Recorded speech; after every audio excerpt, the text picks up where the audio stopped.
တာတာမီမီတို့ကိုဒီနေ့တော့မာနကြီးတဲ့ကြက်တူရွေဆိုတဲ့ပုံပြင်လေးကိုပြောပြမယ်နော်နားထောင်ကြမယ်မလား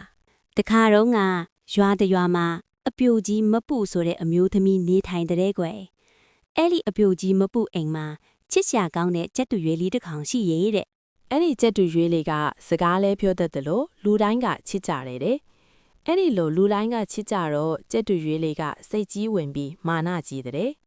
အဲ့ဒီကြက်တူရွေလေးကလောင်ဆိုင်သေးကနေတခြားအိမ်မွေးတရိษံတွေကိုဝေဖန်နေတဲ့ကိုနွားကြီးတနေ့စမြုံပြန်နေတာပဲဘာမှလည်းမလုပ်ဘူးကိုချက်ဖခမည်းလဲမနှက်တခါတွန်ပြီးရင်အစာပဲကောက်ရှာစားနေတာပဲကိုခွေခမည်းဖြင့်အိတ်ချီးနေတာပဲစသဖြင့်အမြဲဝေဖန်နေတဲ့ကွယ်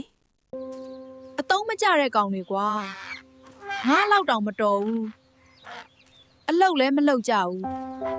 တနေ့ကျတော့အပြိုကြီးမပူကလောင်ကျိုင်ဖွန်ပြီးအစာထက်ကျွေးမလို့လုံနေစင်မှာအရေးကြီးကိစ္စတစ်ခုပေါ်လာလို့သွားလုံနေတာနဲ့လောင်ကျိုင်မပိတ်ခင်မိဘူးတဲ့ကွယ်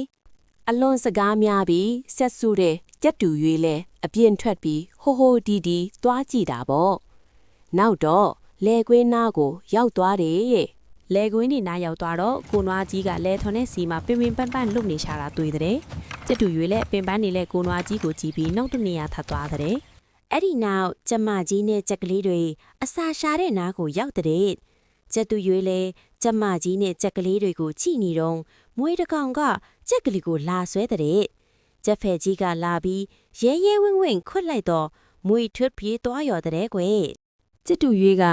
သူတို့လဲသူတို့အလုပ်နဲ့သူတို့ရှုံနေပါလားလို့သဘောပေါက်စဉ်းစားနေတော့ဗျုံးဆိုကြောင်တကောင်ကသူ့လာခုံအုပ်ပါလေရောကိုခွေးကြီးကအဝေးကပြေးလာပြီးကြောင်ကိုကြိုက်မဲ့လုံမှထွက်ပြေးသွားလို့ကြက်တူရွေးလေးအသက်ချမ်းသာရရတာပေါ့ကွယ်ကြက်တူရွေးလေးကိုခွေးကြီးကိုကြီးစုတင်စကားပြောလိုက်တဲ့အဲ့ဒီနောက်သူ့ကိုရှာနေတဲ့အပြိုကြီးမပူးရောက်လာပြီးသူ့ကိုအိမ်ပြန်ခေါ်သွားတဲ့အဲ့ဒီအချိန်ကစော့ပြီးကြက်တူရွေးလေးဟာမာနကြီးမန်တတ်တဲ့စကားတွေမပြောတော့ဘူးတဲ့တာတာမီမီတို့တွေလည်းကျွမ်းကျင်ရလိမ့်မာဆိုတဲ့ဆိုရိုးစကားလေးကိုလက်ကင်ထားပြီးကိုကျွမ်းကျင်တဲ့ပညာရက်တစ်ခုအတွက်နဲ့မာနမထားရဘူးကွယ်တခြားသူတွေကျွမ်းကျင်လာကိုလည်းလေးစားရမယ်ကွယ်အခုပုံပြင်လေးကိုတေချာလေးလာမသားရမယ်နော်ဘိုင်ဘိုင်